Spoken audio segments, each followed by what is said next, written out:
éduquer, c'est rentrer en contact, c'est rentrer en lien, c'est peut-être instruire aussi, c'est-à-dire pouvoir construire chez le patient des armes nouvelles qu'il avait oublié de faire fonctionner.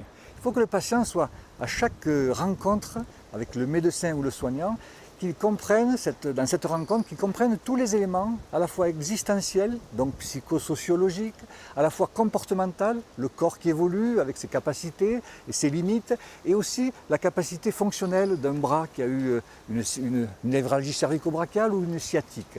Il faut savoir accepter les modifications de ce corps. Donc, comprendre qu'il faudra agir sur le corps, agir sur le schéma général de cette représentation du corps et agir sur le mental qui accompagne ce corps qui évolue avec l'âge, c'est ça l'échange éducatif avec le patient. La solution ne passe pas que par les médicaments, ni par la chirurgie qui libérerait complètement un nerf coincé. Il faut sortir de ce schéma et le patient doit découvrir d'autres techniques avec l'aide des soignants.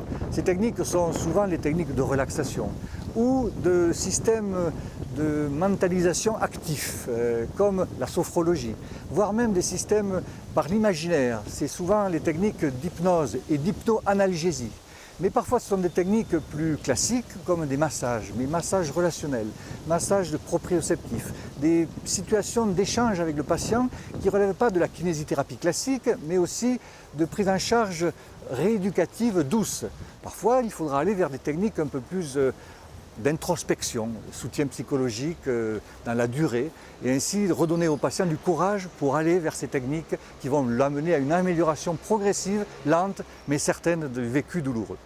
C'est une manière de partager des expériences entre patients, c'est une manière d'élaborer, de savoir expliquer son propre changement et de profiter de l'expérience des autres.